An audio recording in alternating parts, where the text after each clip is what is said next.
제22대 총선에서 야당이 압승하면서 윤석열 정부의 경제정책에도 제동이 걸릴 전망입니다.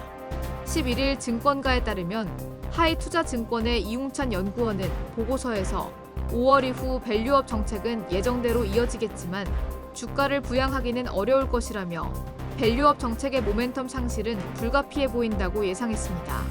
정부의 핵심 경제 정책들이 총선 이후 입법을 전제로 발표된 상황인데 여야의 의견이 다르기 때문입니다. 정부 합동 경제정책 방향 또는 24차례 민생 토론회에서 나온 조치들도 상당 부분 원점 재검토가 불가피할 전망입니다. 소위 시행령 정치를 계속 이어가기에는 정책 운용의 한계가 뚜렷하다는 점에서 야권의 동의를 얻지 못한 입법 정책은 좌초 또는 전면 수정 수순을 밟을 공산이 커진 셈입니다. 압승을 거둔 더불어민주당과 국민의힘 금융위원회는 기업 밸류업, 금융투자소득세, 비트코인 현물 상장지수 펀드 정책에서 대조적인 입장을 견지하고 있습니다.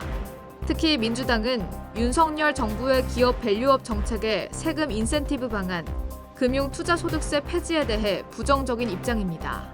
기업 밸류업 정책의 경우 추진 동력은 기업들의 자발적인 참여를 유도하는 인센티브 방안은 외부 감사에 관한 법률 시행령 개정만으로 가능하기 때문에 예정대로 내년부터 시행될 것으로 보입니다.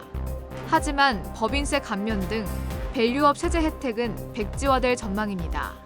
그동안 민주당은 여당의 감세 정책에 대해 부자 감세, 재정 건전성 훼손 등을 우려하며 반대해왔습니다. 특히 지난해 세수 펑크는 56조 4천억 원으로 역대 최대치를 기록하는 등 세수 상황도 녹록지 않은 상황입니다.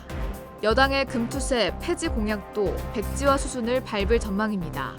금투세는 문재인 정부 당시 양도세 과세 강화 국정과제에 따라 민주당이 추진한 것으로 민주당은 금투세를 유지할 전망입니다. 다만 내년 1월부터 5천만 원 넘는 주식 등 투자 수익의 20% 과세를 예정대로 시행할지는 하반기 상황을 지켜봐야 합니다.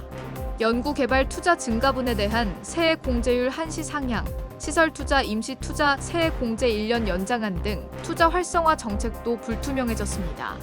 반면 민주당 정책위원회가 발표했던 디지털 자산 제도화 공약에 따라 비트코인 현물 ETF는 허용될 전망입니다. 민주당은 공약에서 비트코인 등 주요 가상자산을 기초자산으로 하는 현물 ETF의 발행 상장 거래를 허용하기로 했습니다. 아울러 민주당은 가상자산 ETF를 개인 종합자산관리 계좌에 편입시켜 투자자가 비과세 혜택을 얻을 수 있도록 하겠다고 했습니다.